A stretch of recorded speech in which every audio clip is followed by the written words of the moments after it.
3 طاسات لفطار العيد، كل واحدة فيهم أحلى من التانية. طاسة الكبدة، أول حاجة عندي هبدأ بيها هي الكبدة متقطعة شرايح رفيعة. أنا بحب أخد شوية فلفل، حبة توم كده محترمين، دقهم كده مع بعض. أضيف عليهم دلوقتي شوية عصير ليمون وعليها كمون. هاخد الخلطة الحلوة دي وانزل بيها على الكبدة. أنا حاطة الفلفل الحار هنا سليم كده علشان بس الريحة والنكهة، وهقلبه كده فيها. ودي تتبيلة الكبدة.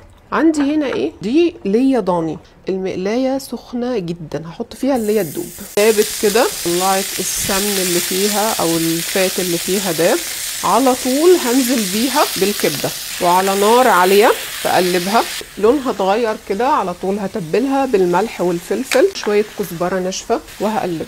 عندي باقي كميه الفلفل هضيفها هنا واخليها بس تدبل، وهتكون جاهزه عندي الكبده. شوفوا جاهزه عندي. شوية طحينة، شوفوا الحلاوة.